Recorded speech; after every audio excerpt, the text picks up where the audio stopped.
Hello friends, welcome back on the YouTube platform अंग्रेजी academy.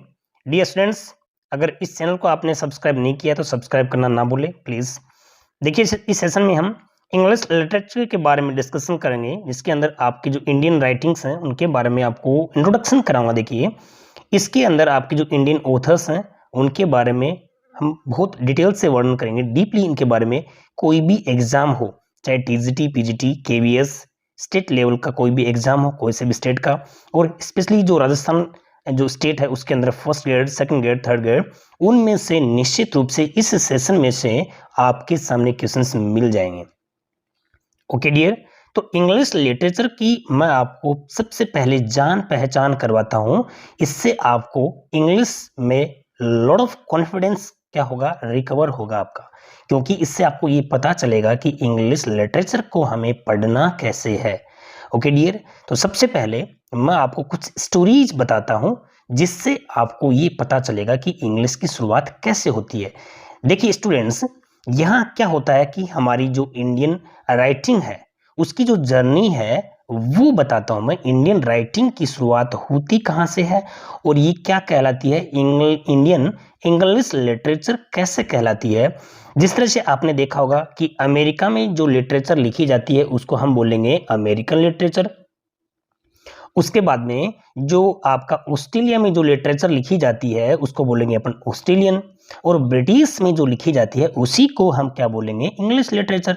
But याद रखना, जो इंडिया में इंग्लिश में जो लिटरेचर लिखा गया, जो साहित्य लिखा गया, उसको हम बोलेंगे इंडियन इंग्लिश लिटरेचर। इसको आप क्या कह सकते हो, इंडो एंग्लियन लिटरेचर भी कह सकते हो। कह दोगे ना इसको, इंडो एंग्लियन लिटरेचर। अब मैं आपको इसकी छोटी सी एक स्टोरी बताता हूं कि देखिए इसकी शुरुआत कहां से होती है। देखिए 1498 के अंदर 1498 के अंदर जब वास्को डी गामा, एक जो पुर्तगाली व्यक्ति थे, जब भारत आए थे, ठीक है, तब इंडियन सब कॉन्टिनेंट में इसका इंट्रोडक्शन हुआ था। किसका, इंग्लिश का इंट्रोडक्शन हुआ था। कब, 1498 में वास्को डी गामा एक पुर्तगाली व्यक्ति थे, वो इंडियन सब कॉन्टिनेंट में जब आए थे तो इंग्लिश का इंट्रोडक्शन हुआ। वर्तमान में उस समय, यानी इंडियन सब कॉन्टिनेंट का मतलब क्या हुआ कि उस समय जो हमारा वर्तमान इंडिया है, पाकिस्तान, बांग्लादेश, अफगानिस्तान, ये सारा का सारा एक ही तो था। अब इसमें इसी को उस समय क्या कहते थे, अखंड भारत कहते थे। तब 1498 में जब वास्को डी गामा आया तो एक तो देखिए सही तरीके से जब मुगल एम्पायर का डिक्लाइन होता है, मुगल एम्पायर जो है, मुगल साम्राज्य का जब अंत होता है और हमारी ईस्ट इंडिया कंपनी जो है ना वो प्रवेश करती है, उसके बाद ही क्या होता है, इंडियन इंग्लिश राइटिंग की शुरुआत होती है। यानी थोड़ी बहुत तो समझ आपको कहां पे आ गई थी, 1498 में शुरुआत तो हो गई थी, लेकिन जैसे ही हमारी ईस्ट इंडिया कंपनी इंटर होती है, व्यापार के लिए हमारे इंडिया में आती है, तो उनकी जो भाषा थी, वो उनके जो कम्युनिकेशन की जो लैंग्वेज थी वो कौन सी थी, इंग्लिश थी। राइट, समझ रहा है ना मेरी बात, वो क्या थी, इंग्लिश थी उनकी कम्युनिकेशन लैंग्वेज, और उसी में हम लोग क्या करते थे, बातचीत करते थे, और उन्हीं वजह से भारत के अंदर इंग्लिश की स्कूल की शुरुआत हुई थी। वहां से ही क्या हो गया, क्रिश्चियन जो मिशनरीज हैं उन्होंने अलग अलग जगह पे इंग्लिश जो स्कूल हैं वो स्टार्ट कर दी थी, लोगों ने उसको एक्सेप्ट भी कर लिया था। अब उसके बाद में देखिए एक एक्ट लगा था 1904, यानी कि 1904 में एक एक्ट लगा था, तो उसमें इस एक्ट पास हुआ, उसमें यह कहा गया कि सबकी लैंग्वेज क्या होगी, इंग्लिश होगी, इंग्लिश में ही सब कुछ कम्युनिकेशन होगा, और ये इंग्लिश में ही सब कुछ हम क्या करेंगे, जो भी हमारी जो रिटर्न है ना वो करेंगे, जो भी एक्टिविटी जो है वो, ठीक है। अब देखिए उसी समय क्या होता है कि एक डायस्पोरिस एक राइटिंग शुरू होती है। डायस्पोरिस क्या होता है कि इंडियन लोग जो विदेशों में रहते थे, ठीक है, और उन्होंने इंडिया के बारे में जब लिखना शुरू किया तो उसी को हम क्या बोलेंगे, डायस्पोरिस राइटिंग बोलेंगे उसको। ओके, अब यहाँ पे एक सिंपल सी बात है, वहां लिटरेचर की शुरुआत कब होती है, ईस्ट इंडिया कंपनी से होती है, उसी के बाद में मिशनरीज को जाता है, जो इंडियन इंग्लिश लिटरेचर है उसकी देन जो ईस्ट इंडिया कंपनी है उसको जाता है, फिर उसके बाद में दूसरा जो मिशनरीज हैं इनको जाता है, फिर हमारे जो फ्रीडम फाइटर, जो बहुत सारे जो हमारे मैगजीन्स निकलते थे वो भी इंग्लिश में निकलते थे। तो ये भी उसी की देन है, ठीक है। तो इसी तरह से ये सारी सारी जो है इंग्लिश लिटरेचर की देन है और ऐसे ही इंग्लिश की शुरुआत होती है। अब मैं आपको क्या दिखाता हूं, इसका जो फेजेस दिखाता हूं कि जो फेज है वो कहां से स्टार्ट होता है और कैसे होता है। देखिए आपका जो फर्स्ट फेज होता है the rule of the east India company in India. समझे ना मेरी बात, जो फर्स्ट फेज है, देखिए आपको इत्मीनान से समझना है क्योंकि इंग्लिश लिटरेचर की मैं आपको एबीसीडी सिखा रहा हूं और ये सेशन आप सीख लोगे तो निश्चित रूप से कोई भी एग्जाम है वो आपको क्लियर करने में बहुत ही आसानी होगी। समझिए मेरी बात, इंग्लिश जो लिटरेचर है उसका जो फर्स्ट पेज है यानी कि इंग्लिश राइटिंग का, वो कब स्टार्ट होता है 1600 से लेके 1857 का बीच का समय, उसको हम क्या कहते हैं, the rule of the east India company in India. समझ रहे हो ना मेरी बात, यहां पे शासन किसका था, ईस्ट इंडिया कंपनी का था और ईस्ट इंडिया कंपनी है उसका शासन कब तक चला था 1600 से लेके 1857 का। उस समय 1600 ईस्वी में चार्टेड साइन करके जब ईस्ट इंडिया कंपनी भारत में आई थी तब उस समय वहां की क्वीन थी कौन, एलिजाबेथ फर्स्ट। बहुत बार प्रश्न ये आता है कि जब भी इंडिया में ईस्ट इंडिया कंपनी ने रूल स्टार्ट किया था, शासन स्टार्ट किया था, तब वहां पे ब्रिटिश की जो क्वीन थी वो कौन थी, एलिजाबेथ फर्स्ट। याद रख लोगे ना, ठीक है। उसके बाद में देखिए फिर क्या होता है, 1857 में एक रिवोल्ट होता है ना, बहुत बड़ा रिवोल्ट होता है और उसमें हमारे जो बहुत सारे फ्रीडम फाइटर हैं उन्होंने भी काफ़ी सारी जो इंग्लिश में मैगजीन्स लिखी थी उनका भी रोल अलग अलग होता है।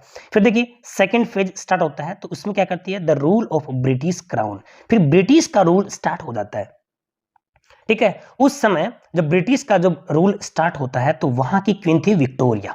इसमें क्या आती है फिर 1857 से लेके 1920 के बीच में, और वो रूल करने वाली कौन थी होती है, रानी विक्टोरिया, ठीक है, उसका शासनकाल होता है। और यहाँ पे इनके जो काफी सारी जो रूल्स हैं रेगुलेशन है वो आज भी हम फॉलो करते हैं।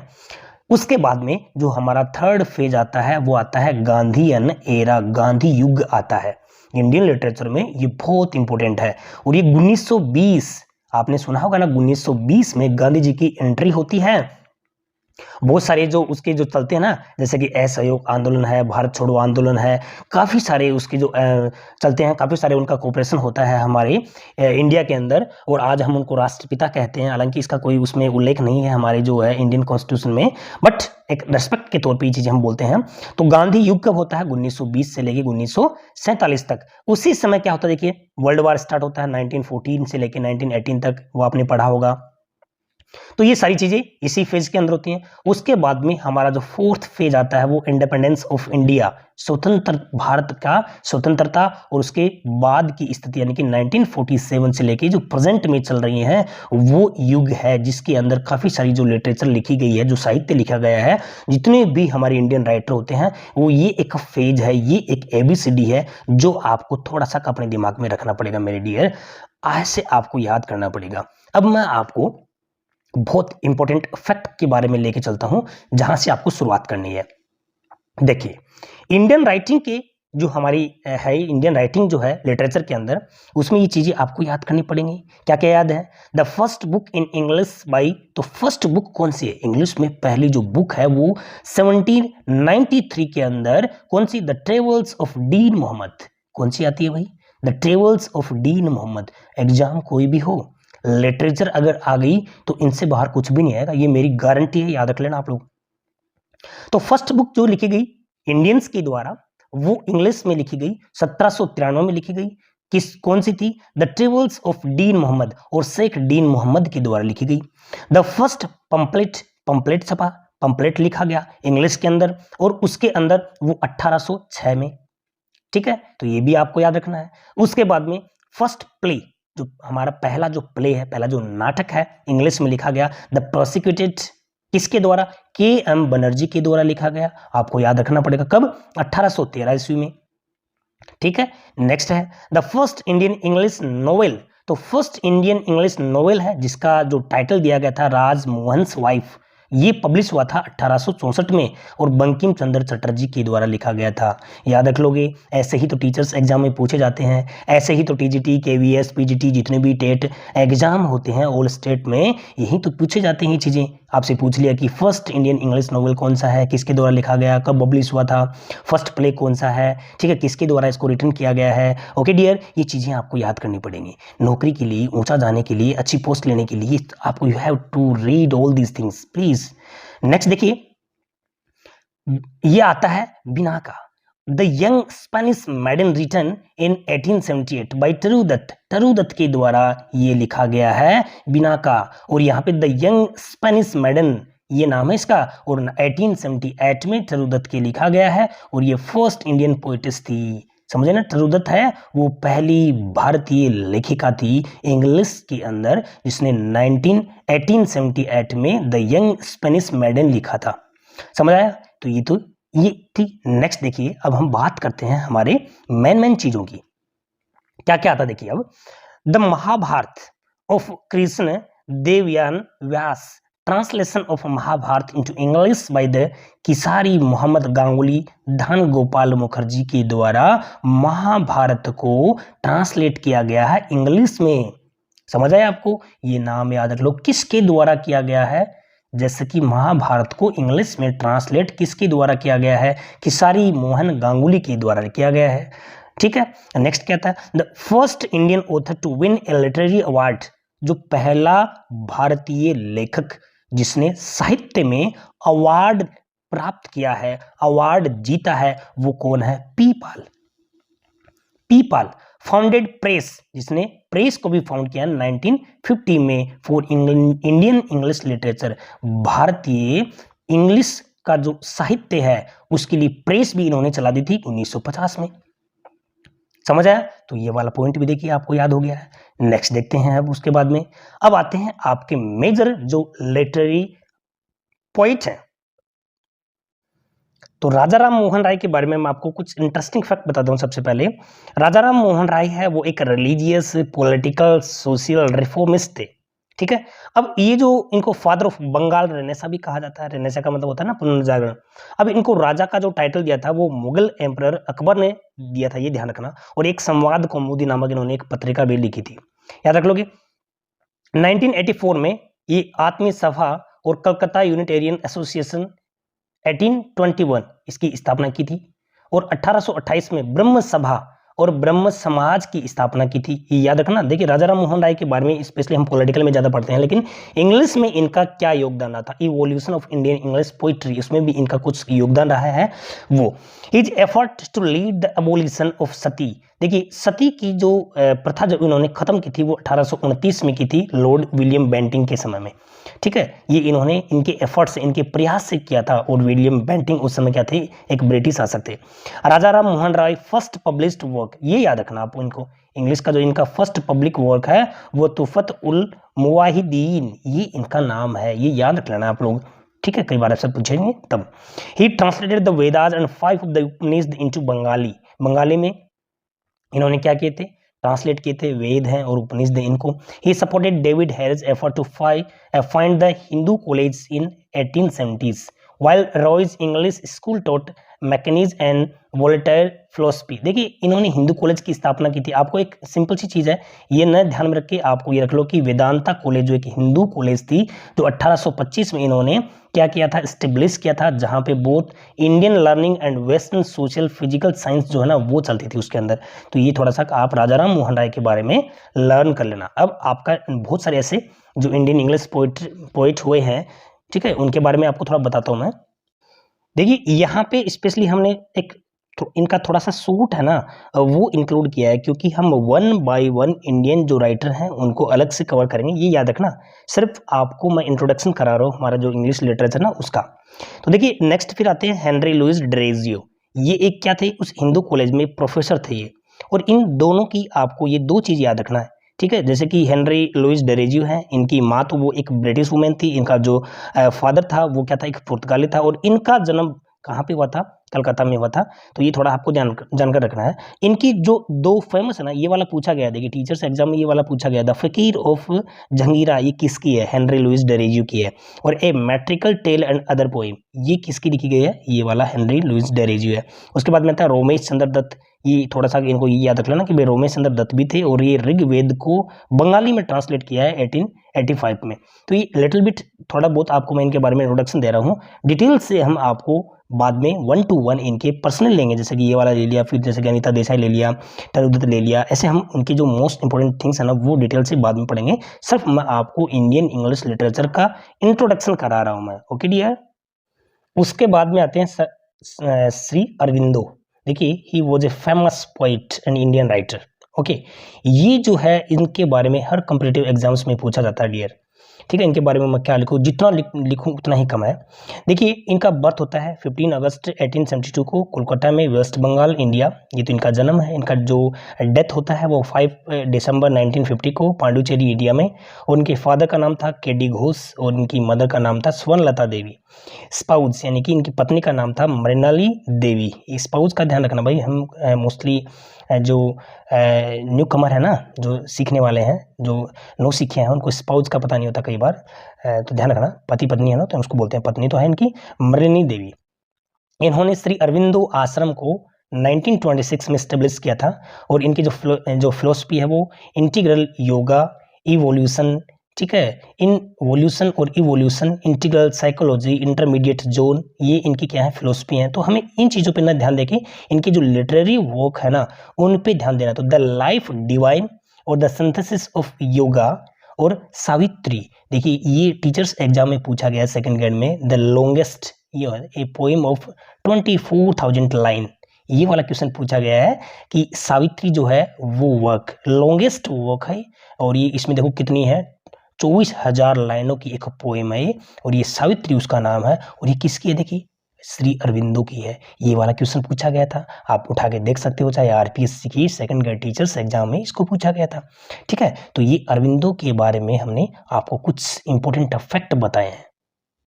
उसके बाद में आते हैं आर एन टैगोर, रविंद्रनाथ टैगोर। इनके बारे में अब ये नया नाम आता है, इनके बारे में जितने लिखे उतने ही कम है। टैगोर जी जिन्होंने लिटरेचर को एक नए मुकाम पे पहुंचाया था। और ये देखिए 1912 के अंदर क्या होता है, ये WB यीस्ट के संपर्क में आते हैं पहली बार। और पहली बार में ही जब ये इनको प्रेरित करते हैं इंग्लिश में लिखने के लिए, इससे पहले ये क्या करते थे, बंगाली में लिखते थे ये, ठीक है। देखिए एक बार थोड़ा देख लेते हैं। इनका बर्थ होता है वो 7 मई 1861, डेथ होती है वो 7 अगस्त 1941 में। इनका जो पेन नेम था वो भानु सिंह ठाकुर, और नोन एज यानी कि किस नाम से जाना जाता था, the bard of Bengal and Gurudev, इनको इस नाम से जानते हैं आज भी। Poet, short story writer, song composer, play writer, artist, musician और आर्टिस्ट, सर्वगुण संपन्न जिसको अपने बोलते हैं ना, ऑल अराउंड डेवलपमेंट, बहुमुखी प्रतिभा के धनी थे। आज भी आप इनकी जैसे कि पोएम्स को पढ़ते हो ना तो आपका खून खोल उठता है। आप इनकी पोएम्स को जैसे ही पढ़ोगे तो आपके अंदर एक एनर्जेटिक आप बन जाते हो, एनर्जी भर जाती है आपके अंदर। मैं बात कर रहा था किसकी, कि जैसे ही ये 1912 में WB यीस्ट के संपर्क में आते हैं तो वो इनसे पहले ये क्या लिखते थे, बंगाली में लिखते थे। और वो WB यीस्ट इनको क्या करते हैं, प्रेरित करते हैं, इनको मोटिवेट करते हैं किस में लिखने के लिए, इंग्लिश में लिखने के लिए। और ये पहली बार जब इंग्लिश में ट्रांसलेट करते हैं तो पहली बार में ये इतने पॉपुलर हो जाते हैं कि इनको नोबेल प्राइज मिलता है कलेक्शन ऑफ पोएम का, गीतांजलि, जो क्या है सॉन्ग ऑफरिंग के लिए इनको 1913 में इंडियन लिटरेचर का नोबेल प्राइज मिलता है। ये वाला क्वेश्चन भी पूछा जाता है, बार बार पूछा गया है कि फर्स्ट बार जो नोबेल प्राइज मिला था वो किस पे, 1913 में, किसको, टैगोर को। किसके लिए, सॉन्ग ऑफरिंग यानी कि एक कलेक्शन ऑफ पोएम जिसको अपन बोलेंगे गीतांजलि। तो ये थे हमारे टैगोर साहब, ठीक है। अब नेक्स्ट देखते हैं। देखिए एक सिंपल सी चीज़ मैं आपको बताना भूल गया, हमारी बात कहाँ चल रही थी। ये जो सॉन्ग ऑफरिंग है, और मैंने भी गीतांजलि बताया था, वो गीतांजलि तो क्या है, एक बंगाली में लिखी गई थी। और बंगाली में उसी को ये ट्रांसलेट करते ना तो उसी का दूसरा नाम क्या होता है, सॉन्ग ऑफरिंग होता है। कहीं आप कंफ्यूज मत होना, समझ रहे ना मेरी बात। जैसे कि गीतांजलि जब इन्होंने लिखी थी तो वो तो क्या थी, बंगाली में थी, और वो उसी को ट्रांसलेट करते हैं इनटू इंग्लिश, तो कलेक्शन ऑफ पोएम्स, तो वो क्या कहलाती है, यहाँ पे आपकी सॉन्ग ऑफरिंग कहलाती है, ओके। नेक्स्ट आता है सरोजनी नायडू। अगर किसी से बात करें, अपन किसी से पूछे कि भाई नेचर पे लिखने वाला कौन है, तो इन्होंने क्या किया है, सरोजनी नायडू ने केवल और केवल नेचर पे लिखा है, ठीक है। और जो वुमेंस डे जब मनाया जाता है ना, वुमेंस डे, तो वो इसी के जन्म पे ही मनाया जाता है। वुमेंस डे जो है ना वो इसी की बर्थ डेट पे ही मनाया जाता है, यानी कि इसी की याद में ही वुमेंस डे मनाया जाता है। इनका जन्म होता है 13 फरवरी 1879 को, डेथ होती है जो 2 मार्च 1949 को होता है। Born in Bengali family in Hyderabad. देखिए ये एक फेमिनिस्ट पोइट, ठीक है, फेमिनिस्ट एक्टिविस्ट जो है, पॉलिटिकल एक्टिविस्ट फेमिनिस्ट हैं और पोइट हैं, और इन्होंने first Indian women to be president. याद रखना, अगर आपको पूछे कि भारतीय राष्ट्रीय कांग्रेस का पहला महिला अध्यक्ष कौन है, पहली महिला अध्यक्ष कौन है, तो आपकी पहली महिला अध्यक्ष आए तो वो आएगा एनी बेसेंट आएगा, तो वो तो एक विदेशी थी, लेकिन पहली भारतीय महिला अध्यक्ष कांग्रेस की वो कौन है, तो वो आपका नाम आता है सरोजिनी नायडू। ये बहुत बात है, first Indian women to be the president of the Indian National Congress 1925। ये याद रखना, बहुत बार आपका पूछा जाता है। इसको नाइटिंगेल ऑफ इंडिया कहा जाता है। Who is nightingale of India? Will you get it right? Bharat Kokila, Mahatma Gandhi ने को भारतीय कोकिला कहा है, नाइटिंगेल ऑफ इंडिया कहा है, ठीक है, ये आपको याद रखनी है। The bird of time, the broken wings, ठीक है, बर्ड ऑफ टाइम है वो 1912 को, और द ब्रोकन विंग्स है वो 1917 में पब्लिश हुई थी। ये इनकी पोइट्री है। Which also included the gift of India, जो इसमें गिफ्ट ऑफ इंडिया है उसी में दोनों पोएम है वो इंक्लूड है। तो ये चीज little bit information about Sarojini Naidu. She is a very famous and famous Indian जो है राइटर है, उसमें ये याद रखना है, चीजों को आपको इसमें समझना है। ओके, फिर नेक्स्ट आता है केकी एंड दारूवाला। देखिए ये एक क्या था, एक पुलिस ऑफिसर थे ये, और ही वॉज अवार्डेड द साहित्य Akademi award 1984 for his poetry collection the keepers of dead. The keepers of the dead, ये ना एक लिस्ट बना लो आप, इसमें क्वेश्चन ऐसे ही पूछे जाने हैं मेरे दोस्तों। यहाँ पे अलग से आपको कोई ये नहीं पकड़ाएगा कि ये वाला क्वेश्चन है वो पूछा जाएगा। इसी तरह से क्वेश्चन आते हैं कि के एन दारूवाला को जो साहित्य अकादमी अवार्ड मिला था 1984 में, वो किस पोएट्री के लिए मिला था, किस कलेक्शन के लिए मिला था? The keeper of the dead, the keeper of the dead 1984 में Sahitya Akademi award who was awarded? Keki N Daruwalla. तो ये नॉर्मली आपको याद रखना है। उसके बाद में देखिए नेक्स्ट आता है आपका टरूदत्त। जो ये टरूदत्त है, ये क्या था, बहुत ही इनकी वैसे पढ़ाई कहाँ पे हुई थी, बहुत ही छोटी उम्र में इनकी टीबी के कारण डेथ हो गई थी, लेकिन ये जॉन किट्स था ना, जॉन किट्स, उनके द्वारा बहुत ज़्यादा प्रभावित थे, तो इन्होंने बहुत सारे छोटे से जीवन में बहुत कुछ लिख दिया था। He was an Indian Bengali translator and poet from in British India who wrote an English and French. She is, यहाँ पे ही करना, she is among the founding figure of Indo Anglian literature. याद रखना, इंडो एंग्लियन लिटरेचर की ये founder थी। She is known for her volume of his poetry English Sita. याद रखना, Sita. Okay, SF glint in French felt, ये पोएम है इनकी। Ancient ballad and legend of Hindustan, ये लाइन है ना, ये वाला, ये आपको अच्छे से अपने दिमाग में फिट कर लो, अच्छे से अपने दिमाग में फिट कर लो ये चीजें। ये कोई नहीं पूछेगा आपसे, बट ये चीज जो है ना टरूदत्त के बारे में, she is known for her volumes of poetry in English Sita, a sheaf glint in French field जो 1876 में पब्लिश हुई थी, ancient ballad legend and legends of Hindustan 1882। ये जो है ना याद रख लेना आप। ओके डियर, ये चीज़ इंफॉर्मेशन टरूदत्त के बारे में है। उसके बाद में कुछ ऐसे पोएट आते जिन्होंने जो फेमिनिज्म एंड और फीमेल इमेजिनेशन को ध्यान में रख के अपनी जो पोइट्री है वो लिखाता था। इनका जो उद्देश्य होता था, इनका जो कंटेंट होता था वो फेमिनिज्म एंड फीमेल इमेजिनेशन के ऊपर होता था, जिसमें क्या आता है, यूनिस डिसूजा आता है, एक तो ये याद रखना। एक कमला दास जो है, कमला दास को 1985 में साहित्य अकेडमी अवार्ड भी मिला था इस चीज़ के लिए, और दूसरे हैं इम्तियाज़ धरकर। ये चीज़ है, ये तीनों के तीनों ये है फेमिनिस्ट फीमेल इमेजिनेशन वाले जो पोइट हैं वो ये है पोइट एंड पोइटिस। ओके, नेक्स्ट आता है evolution of Indian English poetry, जिन्होंने मेमोरी और वॉइस के ऊपर लिखा है। इसमें सबसे पहला नाम आता है AK. Ramanujam. He was awarded Sahitya Akademi award posthumously. देखो इसका मतलब क्या होता है, मरणोपरांत, यानी कि मरने के बाद में जब कोई अवार्ड मिलता है उसको बोलते हैं पोस्टमसली। ओके, 1999 के अंदर द कलेक्टेड पोएम्स, उसके ऊपर इन्होंने साहित्य अकेडमी अवार्ड मिला था, किसको, ए.के. रामानुजम को। और इनके जो फेमस वर्क हैं द स्ट्राइडर्स और सेकंड साइट, याद रख लेना, ये वर्क्स को याद रख लेना।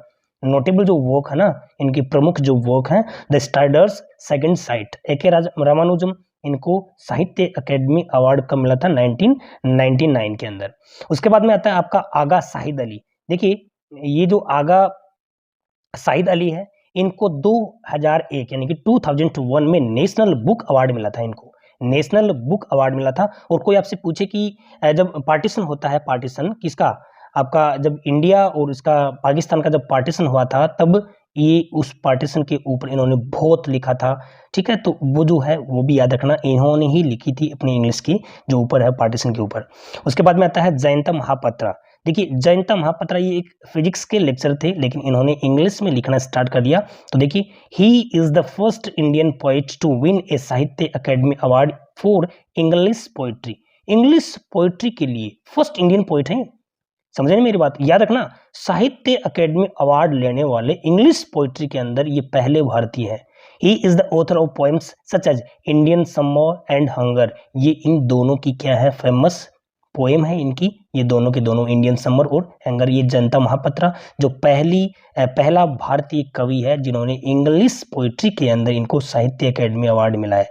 तो ये चीज़ें आपको याद रखनी है मेरे दोस्तों, क्योंकि इनके अलावा लिटरेचर जिंदा नहीं रहेगी। अब नेक्स्ट देखते हैं। अब हमारी बात आती है इंडियन ड्रामा की। तो ड्रामा लिखने वाले कौन कौन थे? ड्रामा तो बहुत पहले चलता था, लेकिन हम बात करें इंग्लिश ड्रामा की, जिसके अंदर आपके क्या आते हैं, गिरीश कर्नाड आते हैं, महेश दत्तानी आते हैं, अभिषेक मजूमदार हैं, रविंद्रनाथ टैगोर हैं, श्री अरविंदो हैं, दीना मेहता हैं, विजय तेंदुलकर हैं। ये क्या है, इंडियन ड्रामा को लिखने वाले इंग्लिश लिटरेचर के अंदर ये हमारे ड्रामेटिस्ट हैं। याद रख लेना, ये जो है लिखने वाले कौन है, ड्रामेटिस्ट हैं इंग्लिश के अंदर। अब आपको मैं एक चीज़ और बताता हूँ इसमें, मतलब 18th सेंचुरी के अंदर जो है वो ड्रामा की शुरुआत हुई थी इंग्लिश के अंदर। तो उसके अंदर आपको ये ध्यान रखना कि first play in English the prosecuted जो 1813 के अंदर के.एम. बनर्जी के द्वारा पब्लिश करवाया था। तो ये जो है ना the first play in English the prosecuted 1813 के अंदर के.एम. बनर्जी के द्वारा, तो ये इंडियन ड्रामा था। उसके बाद में क्या आता है, मिसेल मधुसूदन दत्त आता है और निसिम स्किल आता है और बादल सरकार आता है। ये भी बहुत ही फेमस ड्रामेटिस्ट हुए हैं। ओके, उसके बाद में हम बात करेंगे इंडियन फिक्शंस की। इंडियन फिक्शंस लिखने वाले कौन है? तो सबसे बड़ा नाम निकल के आता है मुल्क राज आनंद। देखिए ये मुल्क राज आनंद के बारे में बहुत सारे प्रश्न पूछे गए हैं दोस्तों, आप उठा के देखते हो टीचर्स एग्जाम में। आप लोगों ने भी मास्टर डिग्री हासिल की है, आप ग्रेजुएशन पढ़ी है, उसमें भी मुल्क राज आनंद के बारे में जितना आप पढ़ोगे उतना ही आपको इंटरेस्ट आता जाएगा। तो मुल्क राज आनंद है, ये जो है he was honoured as India's Charles Dickens. इनको भारत का जो है चार्ल्स डिकन कहा जाता है। उनकी जो मेमोरेबल वर्क है, जो नोवेल है अनटचेबल, पूछा गया क्वेश्चन, अनटचेबल है वो किसकी है, मुल्क राज आनंद की है। ठीक है, इसके अंदर जो इंडियन सोसाइटी है, भारत के अंदर जो भी छुआछूत जितने भी जो एबल्स हैं ना, उनके बारे में इन्होंने इसमें क्या किया है, डिस्कशन किया है। उसके बाद में इनका जो फेमस नोवेल होता है अनटचेबल 1935 को, कुली आता है 1936 को, टू लीव्स एंड ए बड ये आता है 1937 को। ये इनके फेमस नोवेल हैं, याद रख लेना। इसके जो है अनटचेबल, ये तो इसके रिलेटेड क्वेश्चंस काफ़ी बार पूछे गए, इनको ऑनर्ड किया गया, सम्मानित किया गया इनको। 1953 के अंदर Anand won the international peace prize given by world peace council. World peace council के द्वारा इनको इंटरनेशनल पीस प्राइज दिया गया है 1953 में। 1968 के अंदर awarded Padma Bhushan government of India for his extraordinary contribution to the field of literature and education. हमारी जो शिक्षा है, जो साहित्य है, उसके अंदर जो बहुत ही ज़्यादा योगदान देने के कारण भारतीय जो सरकार है इनको पद्म भूषण से नवाजा है। 1971 में साहित्य अकेडमी अवार्ड इन्होंने रिसीव्ड किया है। Highly popular novel the morning face. Question आपसे पूछेंगे कि इनको साहित्य अकेडमी अवार्ड है वो किस नॉवेल की वजह से मिला है, तो क्या बताओगे आप, the morning face. The morning face किसका है, मुल्क राज आनंद का है। दोस्तों बहुत इंपॉर्टेंट है, इसको अच्छे से समझ लेना। यहीं पे हम इनकी डिटेल्स बाद में पढ़ेंगे, बहुत डीपली पढ़ेंगे, क्योंकि मुझे आप सबको क्या करना है, इंग्लिश लिटरेचर की ABCD सिखानी है। आपको लाइक कमेंट तो जरूर करते रहना है। ओके डियर, चलिए नेक्स्ट देखते हैं। उनके बाद में जो फिक्शनल जो इंडियन राइटर हैं, बहुत बड़ा नाम आता है राजा राव।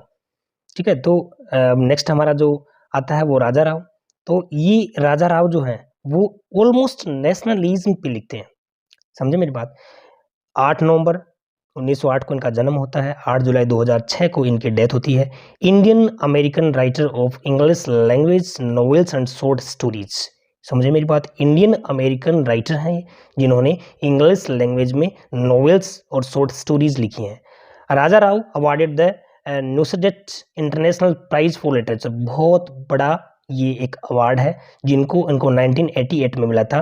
रिसीव्ड साहित्य अकेडमी अवार्ड इन 1964। और ये जो है कांथापुरा जो है ना, इनका बहुत बड़ा नोवेल है। Raja Rao's first and the best novel novel Kanthapura जो 1938 के अंदर पब्लिश हुआ था, ये याद रखना। कांथापुरा बेस्ट नोवेल है, वो किसका है? राजा राव का है, जिसमें फिक्शंस लिखे हैं। ठीक है, फिक्शन का मतलब एक काल्पनिक तौर पे है। दूसरा क्या आता है? आर एन टैगोर का। आर एन टैगोर, मैं बता रहा हूँ ना, आर एन टैगोर बहुत ज़्यादा लिखा है अपने इंडिया के बारे में, इन्हीं की वजह से आज बहुत आगे हैं हम। तो आर एन टैगोर, गोरा, समझे ना, ये आता है गोरा, इनकी बहुत फेमस जो है फिक्शनल नोवेल इनका। उसके बाद में आते हैं आर के नारायण। इन आर के नारायण का आप लोग, जैसे हम देखे छोटे बच्चे थे ना, तो मालगुडी डेज ऐसे कुछ टीवी में प्रोग्राम भी आता था, इनकी मूवीज भी बनती थी ना, सीरियल भी दिखाए जाते थे। स्वामी एंड फ्रेंड ये नाम है इनका। ठीक है, तो स्वामी एंड फ्रेंड वो है एक फिक्शनल है नोवेल, और वो किसके द्वारा लिखा गया है? आर के नारायण के द्वारा। ये भी बहुत फेमस हुआ है। तो ये चीज़ें आपको ऐसे नॉर्मली आपको याद रखनी है, सारी की सारी चीज़ें। उसके बाद आती है हमारी लाइफ राइटिंग। लाइफ राइटिंग का मतलब कुछ ऐसी है जो अपनी लाइफ के बारे में लिखा है, जिसको अपन बोलते हैं ना ऑटोबायोग्राफी।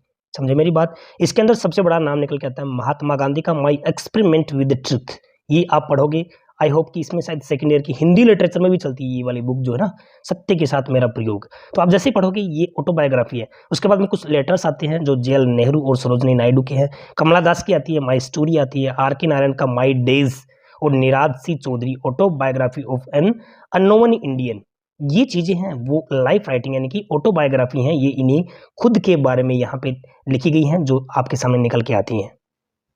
इनके अलावा भी देखिए बहुत सारे जो नाम आते हैं जो हमने इसमें मेंशन नहीं किए हैं, जैसे कि सलमान रुश्दी का था मिडनाइट चिल्ड्रन वाला है, अरुंधति राय है, अमिताभ घोष हैं, जिनके बारे में काफ़ी बारी जो चीज़ें हैं वो पूछी गई हैं। इनको हम एक सेपरेटली लेंगे उसके अंदर। ठीक है दोस्तों, उनके बाद में निकल के आते हैं जो 1990 से लेकर 2000 तक के हैं। ठीक है, उसके अंदर क्या आता है? अमिताभ घोष आता है, विक्रम सेठ आता है, शशि थरूर आता है। शशि थरूर को जानते हो ना, इनकी जो इनका रूम देखा मैंने, इनका वैसे तो रूम नहीं देखा है इनका, जो डायरेक्टली नहीं देखा है मैंने, जैसे कि टीवी वगैरह में देखता है। इनके पास में बुक्स जो हैं, लिखने वाले जो राइटर हैं, वैसे ये लेखने के बहुत ज़्यादा शौकीन है। शशि देश पांडे हैं, अरुंधति रॉय हैं, ये जो 1990 से लेकर 2000 तक की क्या है, ये लिखने वाले हैं, राइटर्स हैं इंडियन। ओके, अब आते हैं आपके सामने एमसीक्यू आते हैं। Who is the first women to receive Sahitya Akademi award? ये काफी बार ऐसे क्वेश्चंस आपसे पूछे जाते हैं। तो दोस्तों ये आते हैं आपकी अमृता प्रीतम, जो नाम निकल के आता है, जिन्होंने वुमेन्स फर्स्ट वुमेन जिन्होंने साहित्य अकेडमी अवार्ड लिया था। वो याद रखना आप 1956 में, 1956 में इनको मिला था। इनकी पोएम थी सनहेड, SUNEHED। ये इनकी पोएम थी सनहेड 1956 में। अमृता प्रीतम, जिनको क्या मिला था? फर्स्ट वुमन थी ये क्या करने वाली? साहित्य अकेडमी अवार्ड लेने वाली। तो ये एमसीक्यू बहुत इंपॉर्टेंट है आपके लिए। उसके बाद में आता कि which of the following is not written by Anita Desai? Anita Desai के द्वारा कौन कौन सी इनमें लिखी नहीं गई है? तो cry the peacock Anita Desai के द्वारा लिखी गई है, बाय बाय ब्लैकबर्ड लिखी गई, ए विलेज बाय द सी, ये तीनों फिक्शन जो है राइटिंग है वो अनीता देसाई के द्वारा लिखी गई है। और रील कंटेंट गुरु, ये जो है वो 1974 में आर के नारायण का वर्क है भाई, ये याद रख लेना। आर के नारायण का वर्क है जो 1974 में लिखा गया था, रील कंटेंट गुरु। तो अनीता देसाई की है, वो भी तीनों की तीनों याद रखना है। टीचर्स बनना है तो ये चीज़ें आपको थोड़ा सा क्या करनी पड़ेंगी, दिमाग में रखनी पड़ेंगी। ये पूछा गया है कि क्राई द पिकॉक किसके द्वारा लिखी गई है? तो अनीता देसाई के द्वारा लिखी गई है। फिर नेक्स्ट आता कि which is the longest Indian novel ever published in a single volume? Single volume English language के अंदर सिंगल वॉल्यूम में ए स्वीटेबल बॉय, ए स्वीटेबल बॉय है वो विक्रम सेठ की है, जो 1993 में लिखी गई। समझे ना, ए स्वीटेबल बॉय 1993 में। और ये ध्यान रखना, ये 349 यानी कि 340 लाइंस की एक पोएम है जो एक साथ पब्लिश हुई थी, इसलिए इसको एक सिंगल वॉल्यूम कहा जाता है। समझे क्या? और ये विक्रम सेठ जो है वो एक इनका जो है गोल्डन गेट, उसके लिए ज़्यादा फेमस है, वो जो इनका बहुत ही ज़्यादा फेमस वर्क हुआ करता था। कौन? किसका? विक्रम सेठ का। नेक्स्ट आता कि Jataka stories are related to the previous lives of whom? जो जातक कहानियां हैं वो किससे जुड़ी हुई हैं? तो याद रखना कृष्णा आएगा इसका, कृष्णा। जातक जो स्टोरीज हैं वो किससे रिलेटेड है? कृष्ण से रिलेटेड है। और इसके बारे में आप और भी कुछ बताना चाहो तो मुझे कमेंट बॉक्स में जरूर आपको बताना है। फिर नेक्स्ट आता है आपका बहुत important, Salman Rushdie was awarded by 1993। अब मुझे ये बताइए, इसमें सलमान रुश्दी को जब अवार्ड दिया गया था तो कौन सा? Booker's prize, Padmashri, Nobel prize, Booker's और बुकर्स प्राइज। अब आप कहोगे कि सर बुकर्स प्राइज तो हमने सुना है, लेकिन बुकर्स और बुकर्स प्राइज नहीं सुना। तो देखिए मैं आपको बताता हूँ कि 1969 में बुकर प्राइज की स्थापना हुई थी और ये इनकी 25वीं जो सिल्वर जुबली मनाई गई थी 1994 के अंदर। तब उस समय जो इनकी मिडनाइट चिल्ड्रन, किसकी, सलमान रुश्दी की एक वक्त थी मिडनाइट चिल्ड्रन, उसी के लिए इनको क्या किया गया था, नवाजा गया था 1993-4 के अंदर। किससे, ये बुकर्स और बुकर्स प्राइज की। ठीक है, तो ये थोड़ा सा आपको याद रखना है सलमान रुश्दी के बारे में, आपसे अगर क्वेश्चन पूछेंगे। और ये भी याद रखना है कि ये सलमान रुश्दी हैं, ये बुकर्स और बुकर्स प्राइज रिसीव्ड करने वाले, अवार्डेड करने वाले पहले ही व्यक्ति थे, उसके बाद में कोई नहीं हुआ है। अब मैं दोस्तों आपको ये बता देता हूं कि ये जो बुकर प्राइज प्राप्त करने वाले जो हमारे जो इंडियन राइटर हैं, इसको नोट कर लेना आप लोग, निश्चित रूप से आपकी एग्जाम में आपको मिलेंगे ही मिलेंगे। तो मैं आपको बता देता हूं, पहला जो था वो हमारा वी.एस. नायपाल। वी.एस. नायपाल को 1971 में उनकी जो फ्री स्टेप थी उसके लिए दिया गया था। दूसरे आते हैं, अभी मैंने डिस्कस किया था सलमान रुश्दी हैं, उनके बारे में, इनको किसके लिए दिया गया था ये अभी हमने डिस्कस कर चुके हैं। उसके बाद में आपका जो आता है अरुंधति रॉय, थर्ड नंबर पे कौन आता है, अरुंधति रॉय आती है, जो गॉड ऑफ स्मॉल थिंग के लिए उनको 1997 में मिलता है। उसके बाद में नेक्स्ट आती है हमारी किरण देसाई। किरण देसाई को 2006 में द इनहेरिटेंस ऑफ लॉस, उनके लिए इनको बुकर प्राइज मिलता है। और लास्ट में हमारे आते हैं अरविंद अडिगा, जिनको व्हाइट टाइगर के लिए इनको क्या मिलता है, बुकर प्राइज मिलता है 2008 से लेके 2008-9 वाला। ठीक है, तो ये जो चीजें हैं अभी मैंने अभी बोला है ना, इनको नोट कर लेना। टीचर बनोगे तो ये आपके सामने निश्चित रूप से आएंगे। अब आपको सेशन में मजा आया कि नहीं आया, प्लीज कमेंट बॉक्स में मुझे कमेंट जरूर करना है और सभी बच्चों से शेयर करना है। अगर आप ऐसा करते हो तो मुझे क्या आता है, कॉन्फिडेंस आता है और आपके लिए बहुत इंपॉर्टेंट थिंग्स लेके आऊंगा। Thanks for watching my dear friends.